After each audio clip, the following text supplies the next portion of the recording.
നമസ്കാരം. ഇന്ന് നമ്മൾ കാണാൻ പോകുന്നത് മഞ്ഞണിഞ്ഞ ഒരു മാന്ത്രിക ലോകമാണ്. സ്വിറ്റ്സർലൻഡിലെ പ്രശസ്തമായ സെന്റ് മോറിറ്റ്സ് എന്ന റിസോർട്ട് ടൗണിന്റെ രാത്രികാല കാഴ്ചകൾ. ഈ ചിത്രങ്ങൾ കണ്ടാൽ നമുക്ക് മനസ്സിലാകും, പകൽ സമയത്ത് കാണുന്ന സെന്റ് മോറിറ്റ്സിനേക്കാൾ എത്രയോ മനോഹരമാണ് രാത്രിയിലെ ഈ സ്ഥലം എന്ന്.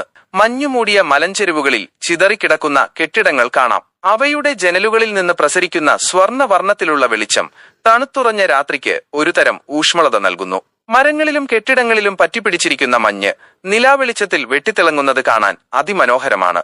ദൂരെ മലനിരകൾ തലയുയർത്തി നിൽക്കുന്നു. താഴ്വരയിലെ കെട്ടിടങ്ങളിൽ നിന്ന് വരുന്ന പ്രകാശവും മഞ്ഞിന്റെ വെള്ള നിറവും ചേരുമ്പോൾ ഒരു പെയിന്റിംഗ് പോലെ തോന്നും. റോഡുകളും കെട്ടിടങ്ങളും മഞ്ഞിൽ പൊതിഞ്ഞ് ഒരു ക്രിസ്മസ് കാർഡ് പോലെ മനോഹരമായതാണ്. പ്രകാശപൂരിതമായ ഹോട്ടലുകളും കെട്ടിടങ്ങളും അവയുടെ ഭംഗിയുള്ള വാസ്തുവിദ്യയും ഈ ചിത്രത്തിൽ വ്യക്തമാണ്. ഈ കെട്ടിടങ്ങളിൽ നിന്നുള്ള പ്രകാശം ഇരുണ്ട ആകാശത്തിനെ പ്രകാശമാനമാക്കുന്നു. മഞ്ഞിലൂടെ നടക്കാൻ ഇഷ്ടപ്പെടുന്നവർക്ക് ഒരു സ്വപ്നതുല്യമായ അനുഭവമായിരിക്കും ഈ രാത്രികാല കാഴ്ചകൾ. തടാകം പൂർണ്ണമായും മഞ്ഞുമൂടി ഉറഞ്ഞുറഞ്ഞ് കിടക്കുന്നു. ദൂരെ മഞ്ഞുമൂടിയ പർവ്വതനിരകൾ തലയുയർത്തി നിൽക്കുന്നു. തടാകത്തിന്റെ മുകൾ ഭാഗത്ത് നേരിയ വെളിച്ചം മാത്രം. ആകാശത്തിലെ നക്ഷത്രങ്ങളും ദൂരെ കെട്ടിടങ്ങളിൽ നിന്നുള്ള നേർത്ത പ്രകാശവും ഈ ശാന്തമായ കാഴ്ചയെ കൂടുതൽ ആകർഷകമാക്കുന്നു. ഇവിടെ നിശബ്ദതയ്ക്കു പോലും ഒരു ഭംഗിയുണ്ട്. മഞ്ഞുമൂടിയ തടാകത്തിലൂടെയുള്ള ഒരു നടപ്പ് തീർച്ചയായും ജീവിതത്തിലെ മറക്കാനാവാത്ത ഒരു അനുഭവമായിരിക്കും. മൊത്തത്തിൽ പറഞ്ഞാൽ സെന്റ് മോറിറ്റ്സിന്റെ രാത്രി കാഴ്ചകൾ ഒരു മാന്ത്രിക ലോകമാണ്.